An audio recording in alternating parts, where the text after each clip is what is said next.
Janet Wado is ESL Program Manager with St. Louis Adult Learning Center, Waterloo Catholic District School Board. She acquired her TESL training at Conestoga College in Kitchener in 2001-2002 and taught in the ESL and LINK programs before achieving the role of Program Manager in 2007.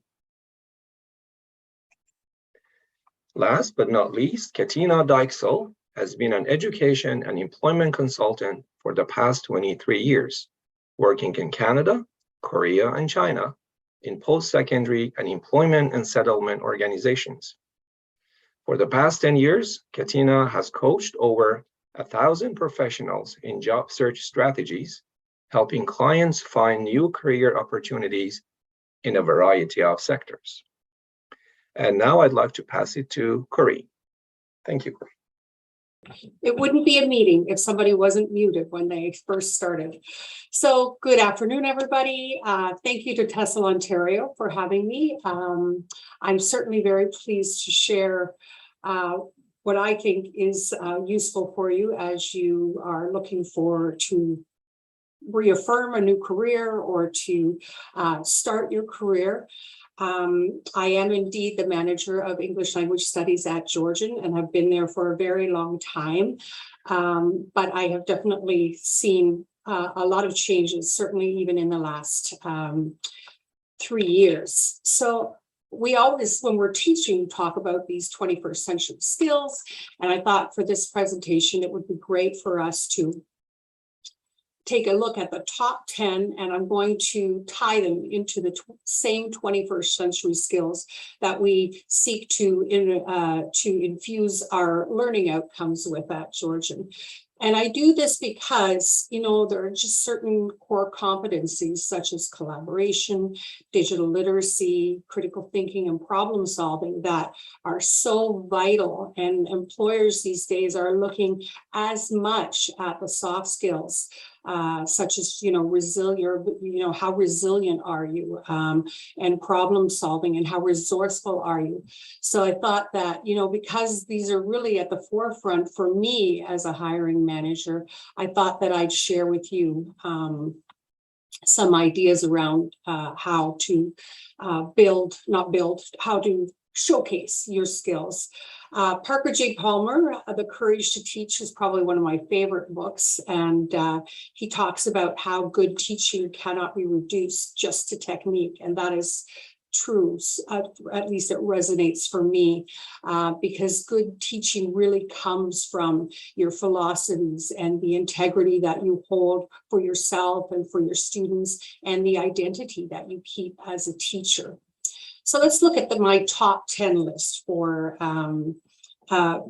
when I'm looking at hiring somebody. So clearly I look at your credentials, and at the college in the language program, we ask for a university degree, generally an undergrad in education, a Bachelor of Education, master's, of course, preferred, and then your TESL Ontario, TESL Canada, or an equivalent such as CELTA or Delta. And again, what that shows me as a 21st century learner, you're definitely self-directed, because anybody who has been to higher education needs those skills, and critical thinker. My number 9, then I look at lived experiences. So, do you have post-secondary, where is your post-secondary experience? Have you had an international learning experience? Your international experience in terms of have you lived or worked abroad? Those speak to me, because it puts you in a position where you can empathize with maybe what our students are going through or might be feeling, because you had the same or similar experience. I look at community experience as well, because I think that when I like to see how engaged are you in your professional community, how engaged are you in the local community, are you, a part of,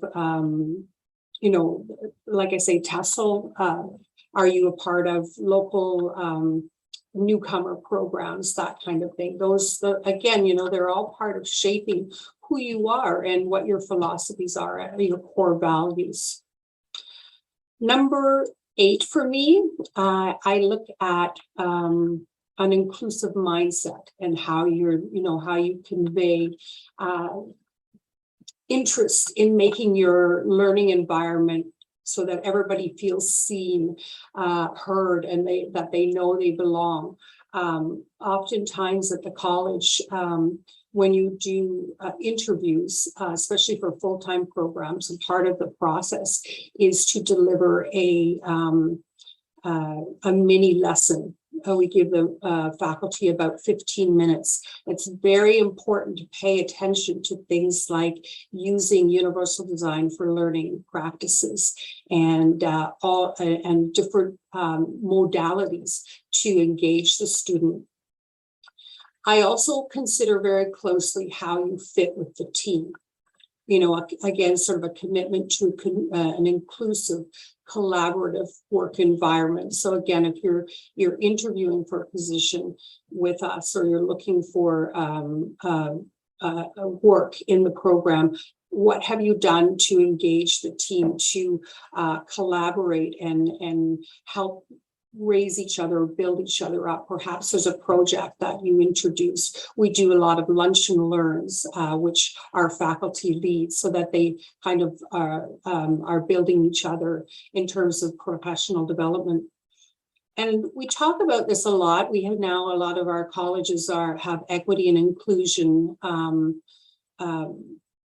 departments, and it's not just about stating that you honor these principles. It's what are some things that you've done to demonstrate your commitment to diversity, the decolonization, anti-racism, and equity practices. So again, that if you're doing a lesson plan, this is a great place where you can infuse those practices. Number 7, I call it interpersonal prowess. I think, never take for granted, I'm listening for examples of empathy. I'm listening for examples that you're an active listener, that you're self-aware. All of our team at Georgian is highly collaborative, and it's a very relationship-centered program.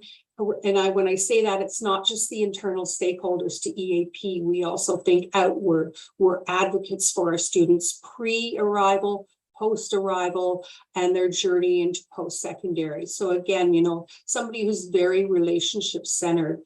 And then, of course, receptive to feedback, because that is what moves us forward. So again, someone who, brings forward ideas and is open to expanding or modifying the course of the ideas. That's very important. And again, it speaks to the collaborative citizenship nature of 21st century skills. Number 6, creative communication. Again, goes back to, engaging your learners. UDL practices are super important. We're very blessed that we have a Center for Teaching and Learning that helps us to become good practitioners. I look for, are you presenting the student with authentic, connected learning? An example I could give you of that is, reading circles. We have conversation circles, not lately because of COVID, but we have conversation circles that our students go out, and we have a retirement home close, and one of the teachers has built a relationship with the retirement home, and our students go out and they have little conversation circles with the residents of the home. That is so meaningful for our students and a really great experience. So being creative and creating curriculum with purpose, and again, engaging platforms. There is no better time right now than you have to be very well practiced in different learning platforms. Which brings me to mad digital skills. I look for people who are very innovative and creative. There's a quote I've included here you know, there's a difference between, you know, being able to share a PowerPoint and really invoking digital platforms that make sense for the student. So Mantri really said it best when he said that a digitally literate person can use technology strategically, and it helps the student discover, it helps the faculty evaluate. So again, it's being very mindful and very purposeful with how you apply your digital literacy skills. And exactly what I said, there's this idea of active and passive use of technology and knowing when it makes sense for the student. So mad digital skills for sure. I like somebody who is forward thinking. I definitely look in the interview for questions will center on, you know, some ideas, how you've engaged with past work that you have done. Very much a growth mindset. And one point that I wanted to touch on here is don't limit yourself in terms of, you know, thinking in terms of the classroom. There is such a broad range of opportunity out there. And we, you know, we have done work with different governments. We've developed curriculum. So anything that you do adds a layer to the experience that you bring to the table. So you know, I remember when I first started, it was like, I was going to teach, I was in an ESL classroom, and, you know, but now, you know, language acquisition is very, very closely connected to workforce development. There's a lot of countries and businesses looking for people who can help train their workforce. So, you know, in terms of a growth mindset for yourself as well, being willing to share with the team, and when you learn something new or you have a great idea, how can you incorporate the team? It builds such unity when you're working with a teaching team. And then just always learning, you know, always working on your professional development beyond the 10 hours that we, you know, that were required to continue to hold our accreditation. Always looking for opportunities to learn. All right, almost there. Number 3, these are my little extra pieces. You know, I've done a lot of interviews in my time at Georgian, and, you know, arriving ready, positive, excited to be there. Someone who's very responsive, you know, even little things like, you know, if you're sent an email, you know, the response that you bring. We're all language teachers, so I'm very mindful of that. Someone who's flexible, very collaborative and team oriented. That's a must for me.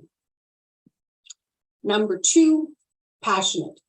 And again, you know, it's linked probably to number 3 a lot, but, you know, really wanting the best for yourself, for the team, for the organization that you work with, and most importantly, always asking yourself, being passionate about your students, and always asking, what does this mean for your student? That is at the forefront of everything I do for the program, whether we're changing processes, whether we're changing curriculum, whether we're changing how we engage with the students. It is always at the forefront. And that now is my number 1 is citizenship, and specifically citizenship with your students. So that's my top 10 list in terms of how I would connect with people who are looking to work in our industry.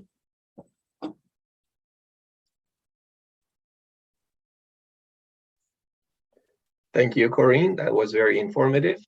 And I'd like to invite Janet to start her presentation. Thank you.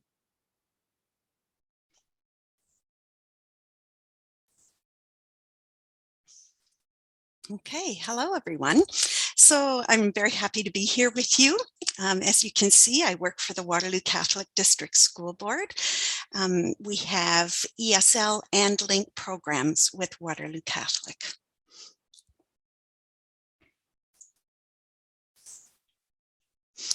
So keys for success. You've already got a lot of them. You've got your solid base of training.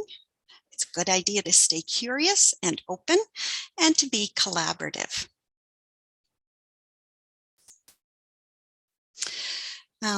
Waterloo Catholic's ESL and Link instructor positions are unionized, and most often people are hired as a supply instructor. That's kind of your step into the union group with our board.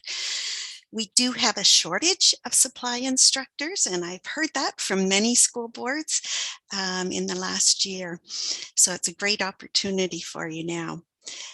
Permanent staff have the first opportunity to post into vacant positions and then supply staff after that. Sometimes temp positions become available right off the bat. And so there are opportunities for you. Equity and inclusion policies are followed with our board. We continuously strive to create an environment where equity and inclusivity are paramount.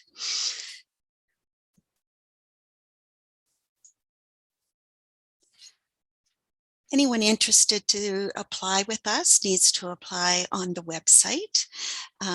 Postings appear under the careers section on the website. For anyone joining our staff, they need to be TESL certified. For your resume, that's kind of your introduction with us. It's a good idea to be brief and precise. First screening looks for the appropriate training. In fact, as program manager, I don't even see your resume unless you've met the requirements for the appropriate training. So be sure that you include that in a conspicuous way. You'll need to be able to talk about your experience in the field and, think about those transferable skills that you might have from other jobs that you've held as well. And of course, as we've seen over the last few years, tech skills are something that we all are looking for. And don't be afraid of it. Don't be shy about it. Show your prowess in these areas. So we look for things like Google Classroom Knowledge or Avenue or Onyx. All right, so you've had your training. First off, you've had TESL Ontario training and you are certified. The Canadian language benchmarks are a base of our program, and you can add to your training by doing the CLB boot camp from the Center for Canadian Language Benchmarks, CCLB. I believe that's open to everybody.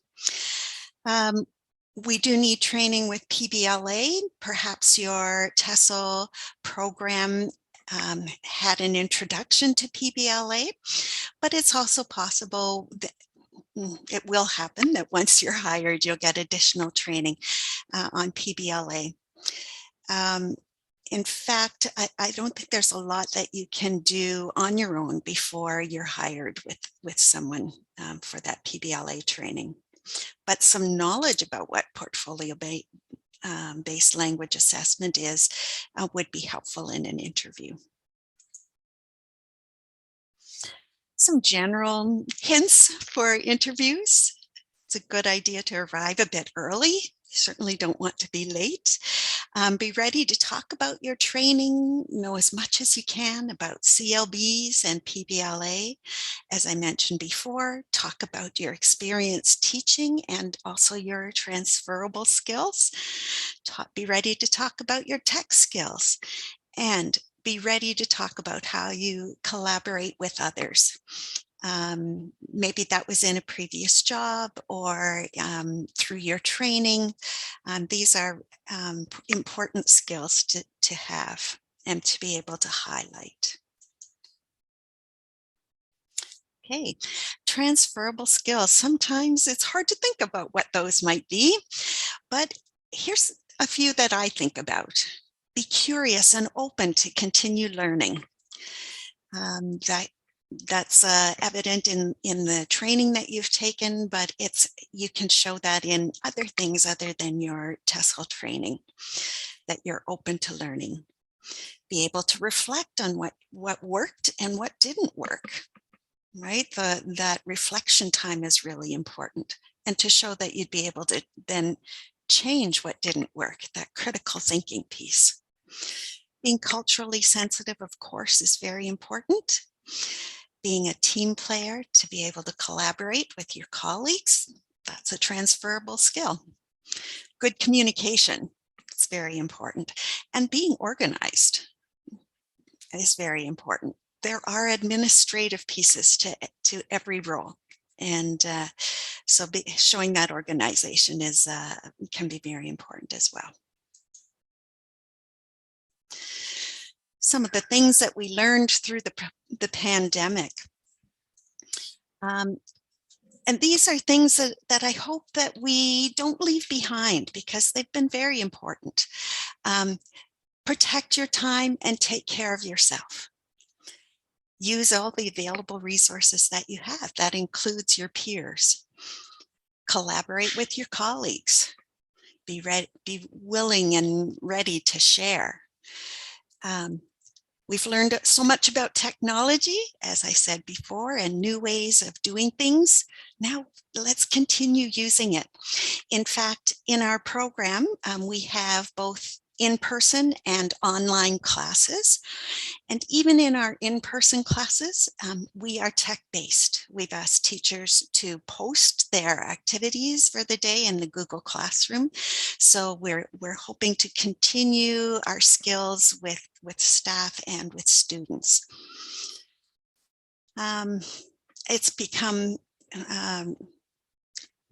a time when that's been useful, even if it is in-person classes, is if we have a bad weather day, we can just flip our class to being online for the day, and students know how to find it and how to access that Google Classroom.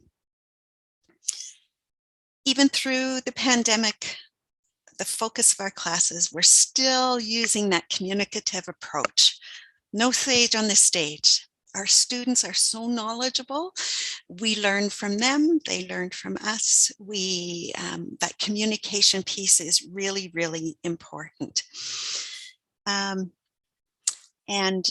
And then thinking about our PBLA, even through the pandemic, those real world tasks have been so important as part of our communicative approach. And I mean, using our technology is a real world task now. So we all have to continue using it. All right. I'd like to close with the future depends on what you do today. So take action. That's the important thing. So now I'll hand it over to Katina. Hi, everyone. How are you? I hope that we're ready for some career changes, because what I've been hearing a lot is, thank you so much to Corinne and Janet, there's a lot of emphasis on tech skills. So people are saying things like, you need to have tech skills, but what exactly, what are the fields of tech skills that you need to become an educational superstar in 2023?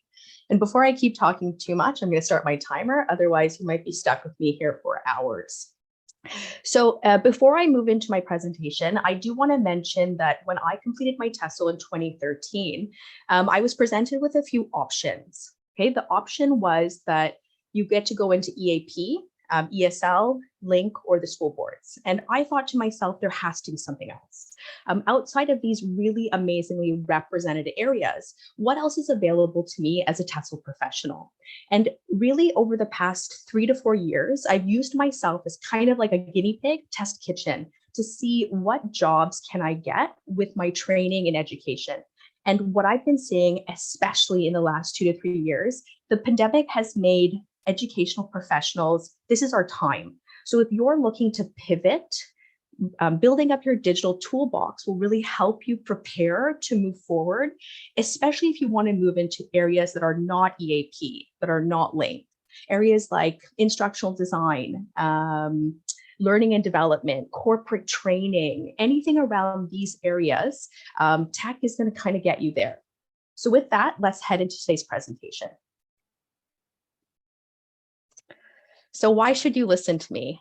Well, I think my best way to present this is that I have used myself to see what is possible out there. So in the past 2 years, I have pivoted into 2 different jobs. One was training manager at a hospitality not-for-profit, and the second now is corporate trainer and L&D specialist for a media company.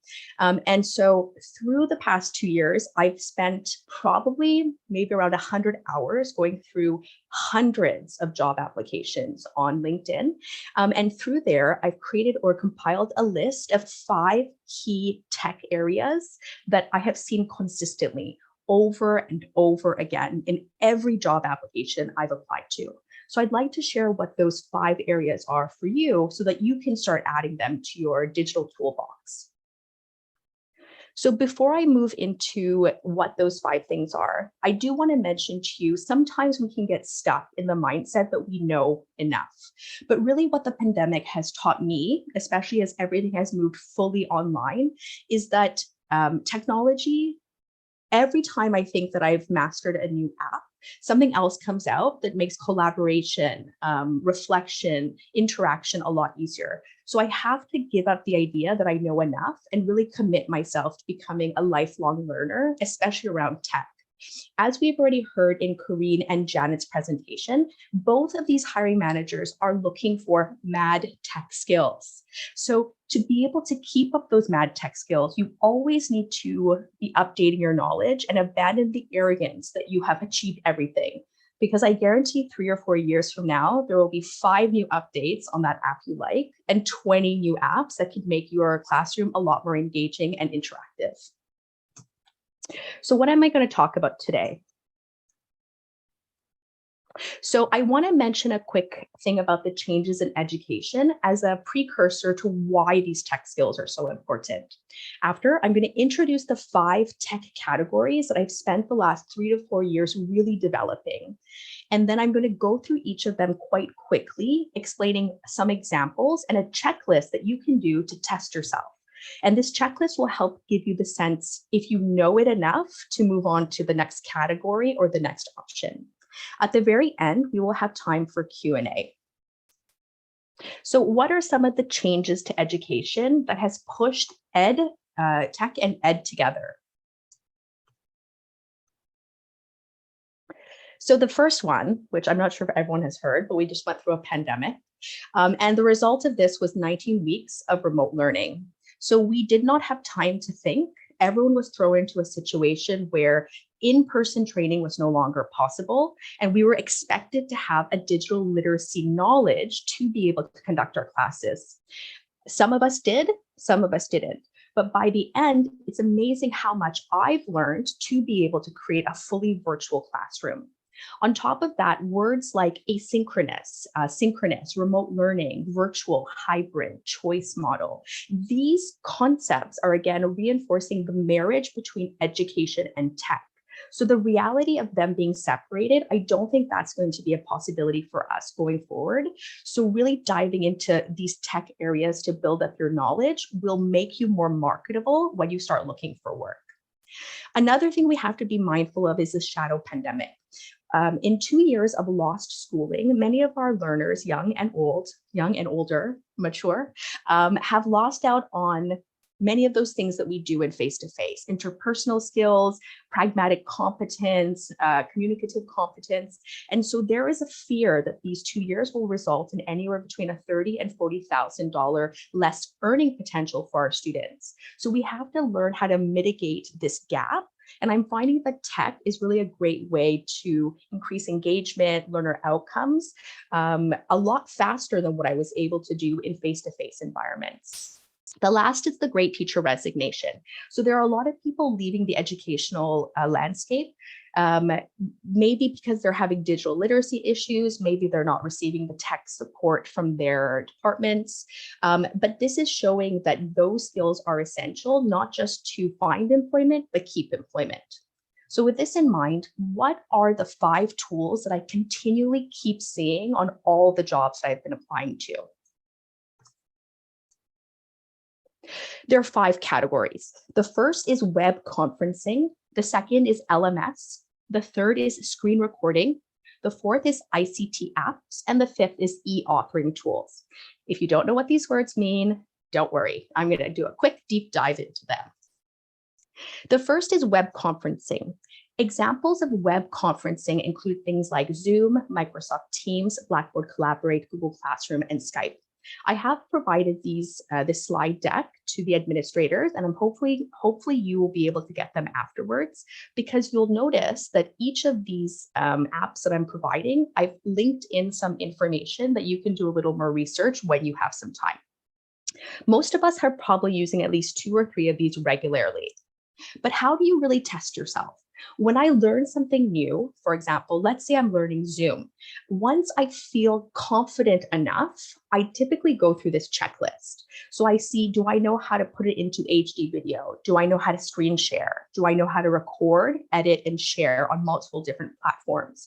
Do I know how to use the different affordances for my diverse learners, CC, Spotlight, pinning, etc.? So again, when I felt confident with Zoom, I have gone through this checklist. And if I've checked yes to most of them, then I know I'm ready for the next one. So let's move on to Teams. Again, go through the checklist and then move on to the next one. If you can complete the majority of these areas, you know you're ready to move on. And if you don't, then you have to spend the time to learn these, because these are the functions that I use, or most people are using regularly in their classrooms. So once you're comfortable with web conferencing, the second category is LMS. Most of us use LMS, but kind of passively. So we import shells, or somebody constructs it for us, instructional designers. But specifically for jobs that are sort of outside of EAP or Link, a lot of companies are expecting you, if you're going into L&D or training, to understand how to create and curate learning paths and content on the LMS. So some of the examples that most of you are using are D2L, Canvas, Blackboard, Moodle, Absorb. There are hundreds of others, but these are just typically the ones I've used. Once again, when I've gotten comfortable with this particular section, let's say I've really practiced on Canvas, I go through this checklist, and if I get most of them, then I know I'm ready to move on to something else like D2L or Moodle. So for example, if I know how to integrate my LMS with other apps, if I know how to personalize the user experience, if I know how to set up automated alerts or notifications. So again, this checklist can guide you. If you have these, not only are these great to talk about in your interview or add to your resume or LinkedIn, it also gives you the sense that you have been able to achieve that particular app before you move into the next one. The third is screen recording. So examples of screen recording include tools like Screencastify, Screencast-O-Matic, Camtasia, and Loom. And now with a lot of our programs turning into a choice model, especially in a post-secondary, where people can decide if they're doing synchronous, asynchronous, or blended, screencasting is allowing a lot of instructors to create videos for content where they don't need to always be reintroducing it. So it sort of saves time and allows learners to spend more time learning independently rather than wasting time in class for those things like housekeeping or how to use Zoom, for example. So again, when I come to screencasting, I typically go through this checklist to make sure that I have the skills. So when I was learning Camtasia, I actually asked myself afterwards, can I do multiple recordings at once? Can I vary the options? Can I create QR codes, links, or open sharing? And once I've said yes to all of these options, then I started to move into the next option, so Screencast-O-Matic. Do you need to know all of them? No. If you're familiar with one or two, the user experience is quite transferable. So you can learn other platforms, but the ones that I mentioned are the ones I've noticed a lot of companies are asking for. So those might be the best ones for you to look into. So the fourth area is ICT, or Information Communication Technologies. This is a really big word for these apps. So again, this is not an exhaustive list. This is typically the list that I use regularly in my classroom. These include things like Flipgrid, Miro, VideoAnt, Pear Deck, Nearpod, etc. Once again, when you get this particular document, I have linked in all of these different apps so you can do a little bit of your own research. So the reason why I use these apps is because they increase engagement in asynchronous and synchronous classes. Once again, my checklist, I go through it. So for instance, if I'm learning Miro, I'm not going to learn Miro, Flipgrid, and Padlet simultaneously because it's kind of cognitive overload. So I tend to spend a lot of time learning one app at a time, completing this checklist, and then moving on to the next one. Specifically with ICT, I try to learn one or two new ones every semester. So next semester, I might learn Miro and integrate it in my studies. The semester after, I might use Flipgrid and integrate it in my studies or my lesson building, my assessment, etc. And it's good to use incremental learning like this because you want to be able to not just learn the app, but apply the app because you want examples. Those examples will help you in your job search, interview, resume, etc. The final tool is e-authoring tools. This is really a big one for instructional designers, training and development, learning and development, or anything that is sort of HR related. Because now I've noticed every job is wanting the instructional designer or e-learning developer to make the content, not source it externally, but develop what a company needs. So what are some examples? The examples include Articulate Studio, which has Rise and Storyline, which are the most popular, Adobe Captivate, Lectora, Elucidat, and Easy Generator. Again, these are not the only ones, but these are typically the ones that I've been seeing quite regularly in job postings on LinkedIn, Monster, and personal websites or organizational websites. Again, I follow the same procedure. When I start to learn one, for instance, Rise, I give myself enough time to go through it and then I test myself. Can I achieve this entire checklist? If the answer is yes, then I move on to something else. Do I know how to use all 5 of those platforms? No. However, I do know how to use 2 extremely well and 1 pretty well.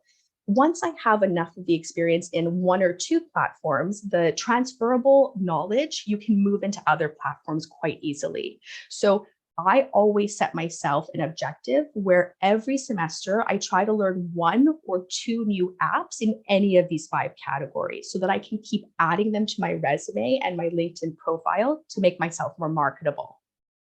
So before I move into Q&A, I just want to remind you one more time, what are the 5 categories? So when people say you should have digital literacy as an ed superstar in 2022 and beyond, these are the categories. You need to know web conferencing, LMS, screen recording, ICT apps, and e-authoring tools.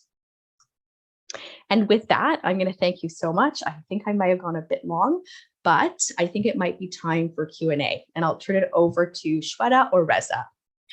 And thank you, Katina, Reza, Janet, and Corinne. I see that some of the questions did get addressed in Q&A in writing already, but let's open it up from the audience. Please let us know some of the questions that you have in Q&A.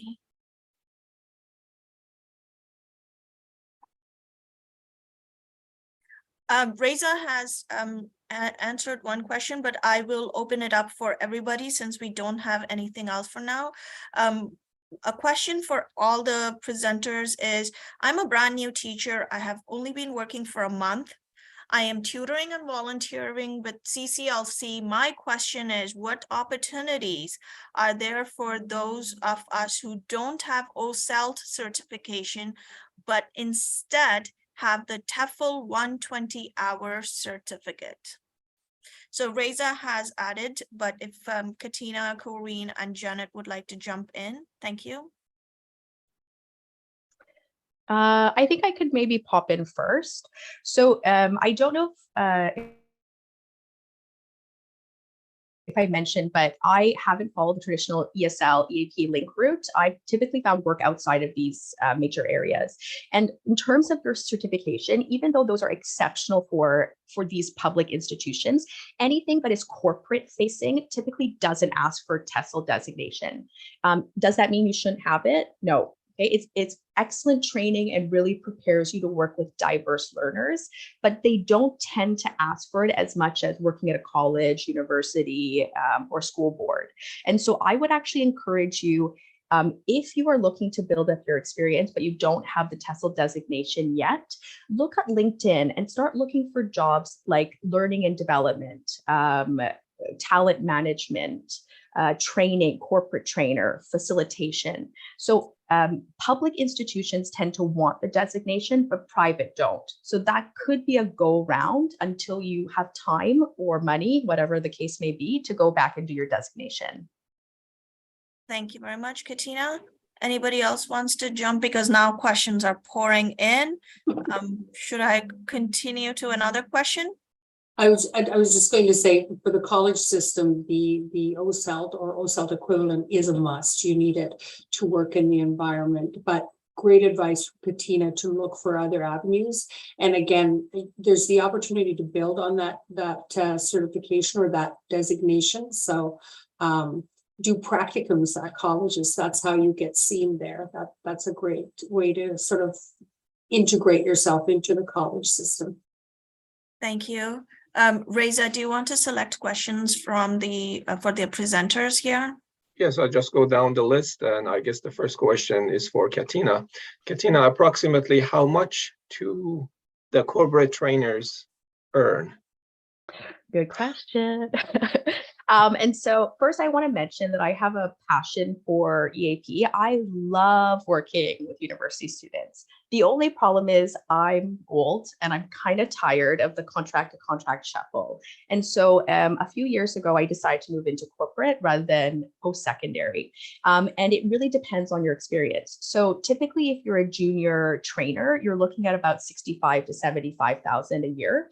A senior trainer is between 75 and 95. And if you're a manager of a certain particular department, it's anywhere between 85 and 110, depending on how big the company. So companies like McDonald's, which one of my network currently got a job at, pays quite well. Smaller companies tend to pay a little bit less, but there's a lot more opportunity for vertical movement in a smaller company. So if your job or your objective is to move up the ladder, smaller companies tend to be better just because you get to do a lot more jobs than what you were hired to do. But if you want stability, bigger companies pay a little bit less, but they tend to be a lot more stable with better benefits.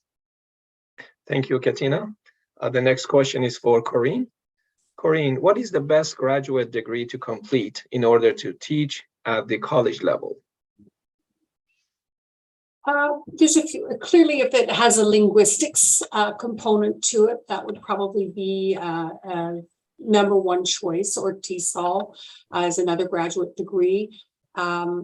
My graduate degree is in international education. A lot of it depends on what your plans are for the future, because another area that's opened up a lot is instructional design. So for example, we've added 3 EAP technologists to the program, fully qualified teachers, but their passion is instructional design, and a lot of colleges are heading in that direction. So Katina's advice is spot on, and we hire corporate training for our workforce development. I think we may have to bump our rates a little bit. I think our rates are about $50 an hour, but it's still a respectable amount. And again, it's getting into it. But as a graduate degree, I mean, a minimum in education, but the more you can sort of specialize, the more you're going to stand out. So anything digital, international education, again, linguistics is a big player as well. Thank you, Corinne. The next question is for Janet. Janet, is it possible to apply for Catholic school board even though I'm not Catholic? Absolutely. In our tests or in our ESL and Link programs, it's absolutely possible to apply if you're not Catholic. Mhm. Thank you, Janet. I guess the next question is for myself. What qualifications and steps are needed to train and teach new teachers getting their TESL certification? If you would like to teach and train teachers in the TESL Ontario accredited programs, you will need to be certified by TESL Ontario as a TESL trainer. We have 4 roles: methodology instructor, theory instructor, practicum supervisor, and academic coordinators. Each role has its own requirements, but basically, if you have a bachelor's degree in any field of study and you are a certified teacher and you have 2,000 hours of teaching experience, adult ESL teaching experience, you're good for methodology instructor. And if you teach it for some time, then you can apply for a practicum supervisor role. If you are interested in teaching theory or be certified for the academic coordinator role, you need to have a master's degree or a PhD in TESL. That's the first requirement. And then there are other requirements like some teaching experience in TESL programs and some training like in CLB bootcamp and PBLA. The details are on our website, but if you can email me later on, I can send you the full information with all details on this. The next question, let me just go down the list.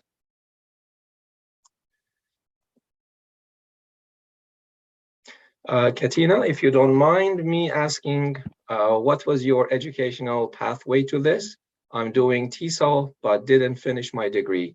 It's been many years now. Okay, so this is a great question. So for many years, I taught out of Canada. And during the time that I did between 2000 and, oh gosh, I can't remember, but I came back 2013. During this period, the TESL designation became a mandatory if you wanted to work in LINK programs, EAP and ESL programs. So when I got back, previously, I had a background, a bachelor's and master's in history. And so for me, working abroad, that was fine. I worked quite extensively in ESL. When I returned back to Canada, I returned to do my TESL diploma through the Canadian College of Educators. I really liked that program because it was a fast track program, but the only problem is it didn't have a lot of co-op attached to it. So just as mentioned, the more opportunities to do co-op at a college or university, that's typically who they hire within that pool. So colleges that do offer co-ops within their program often turns into a better learning path or a career path for you. So when I received my TESL diploma, for about 7 years, I worked quite well within OSLT, Occupation Specific Language Training, and EAP. But in 2019, I started to feel the writing on the wall. I don't know if I'm psychic, but I decided to go back to do my Master's of Education online through Ontario Tech. And it was one of the best investments. It was exhausting. It was right during the pandemic, but it taught me how to use tech efficiently in a virtual classroom. And so the best investment was my TESL diploma and my MED in online tech. Do you need a variety of masters? No, but if you can spend the time to do any training in digital, like tech with education together, it will be an invaluable investment, even if you don't go the public route, if you go the private route, working as a trainer or L&D or instructional designer. Thank you, Katina. The next question is for Corinne. Hi, Corinne. Do I have to have a master's degree to apply for EAP instructor positions? Do I need to complete a thesis-based master's degree or a course-based is okay too? Both are fine. I would say if you're planning to work full-time as a full-time faculty, you will need a minimum of masters. Most of our faculty now, full-time faculty, are on their way to a PhD. It's just the nature of the industry now. Part-time faculty, I would say it's not a requirement, but the majority of our part-time faculty, I believe on our job postings, it'll say master's preferred. And again, whether it's course-based, there's a lot of professional masters of education degrees out there, and they're equally as valuable because they're more connected to the workplace and more I don't know, I don't want to discount any other master's programs, but we accept both is what I'm trying to say. Thank you, Corinne. The next question is from Mary Rogers, and I think it's for everyone. She's asking if you could please talk about additional training after the TESL training. I understand, like in school boards, it can be different from colleges and it can be different from the corporate world. So maybe we can start with Janet. Janet, what additional training teachers may need after the TESL training if they want to work for a school board? It's not required, but there, as I mentioned in the presentation, keeping current and being a lifelong learner will just benefit you as you're going through what you're teaching. And of course, we have to do our hours of PD, and TESL Ontario is excellent for providing webinars to continue to learn and grow in what we're teaching. This question is from myself, Janet. Is training on Avenue required for teachers in the school boards? So it depends on the school board. I've heard that some are using Avenue or Onyx and in the ESL programs, and usually they'll provide some time to get familiar with these. Both platforms have excellent training videos available in them. So that may be something that you'll have to learn, but as I said, not all school boards are using them at this point. Okay. Thank you, Janet. Corinne, do you want to add something? I think if I had to sort of recommend additional training, there's a lot of interest right now in colleges in micro-credentials. So if you could find micro-credentials that are relevant and you know, think broad, like you've got the linguistics piece. So what else can you add to your portfolio in terms of project management or, you know, things that are going to help you sort of manage in different situations or work on projects. And again, we do a lot of workforce development projects. So I'm not always looking for a strict EAPs teacher. I may look at someone. The other thing that's interesting, and just as an example, we have some students coming from Denmark in the new year, and I'm looking for EAP teachers, but EAP teachers with their OSELF, or not OSELF, sorry, their OCT. And so, you know, these are all little add-ons. But yeah, I mean, there's so much LinkedIn learning. We have the college offers that as a free subscription to us. If you are involved, what PD can you get within the organization that you're in? We have a fabulous Center for Teaching and Learning. And right now, most of the EAP program at Georgian is being offered in a dual synchronous format. So teachers are teaching online and face-to-face synchronously. So any training related to that, a lot of the colleges are offering that on the platforms.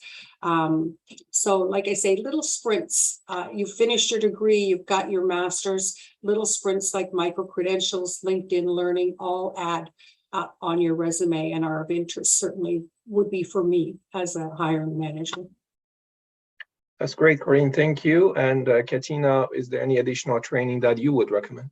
Katina, so we'll, after Katina's response, sorry to interject, we will leave that any questions that are unanswered. Reza, if you could put after Katina's response the slideshow with their contact, and Dave will put the survey question. We'll give some time for the audience to complete the survey. So Katina, sorry, please continue. Thank you. Thanks, Shweta. So to answer, everything that Corinne and Janet said, but to go on top of that, I always tell people to work smart, not hard. And so when I think about tech, I think about myself as an adult learner, or pardon me, skills. I think about myself as an adult learner. I only learn what I need to learn when I need to learn it. So in terms of what I'm doing to train myself, if I'm looking for a new job, I like to go through at least 10 to 15 job postings within my particular arena and notice what are the skills that I see repeated.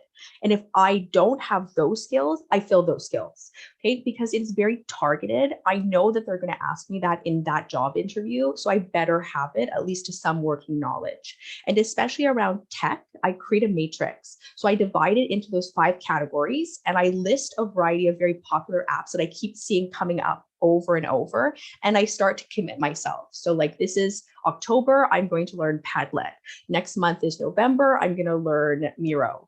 And so I try to set an objective that I can develop those skills so that I can talk about it and show examples. So we talk a lot about developing skills, but it's the next step of having samples to show during interviews that will push you above other candidates who can only talk but not show them using that skill in motion or real action.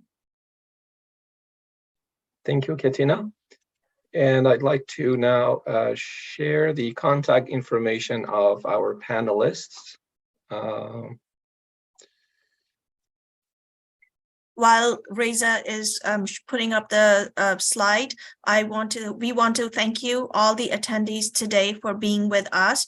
Thank you, Katina. Thank you, Corinne. Thank you, Janet, for being with us today and sharing such informative slideshow with us. Katina has posted another link for us in chat. This is their contact information. Please feel free. We are very apologetic for the fact that we didn't get to some of the questions, but please, you're encouraged to contact our great presenters, clearly very passionate about what they do. I'd also like to thank the panelists for their informative presentations and great advice that they provided. And to you, Shobeda, thank you very much. Thank you.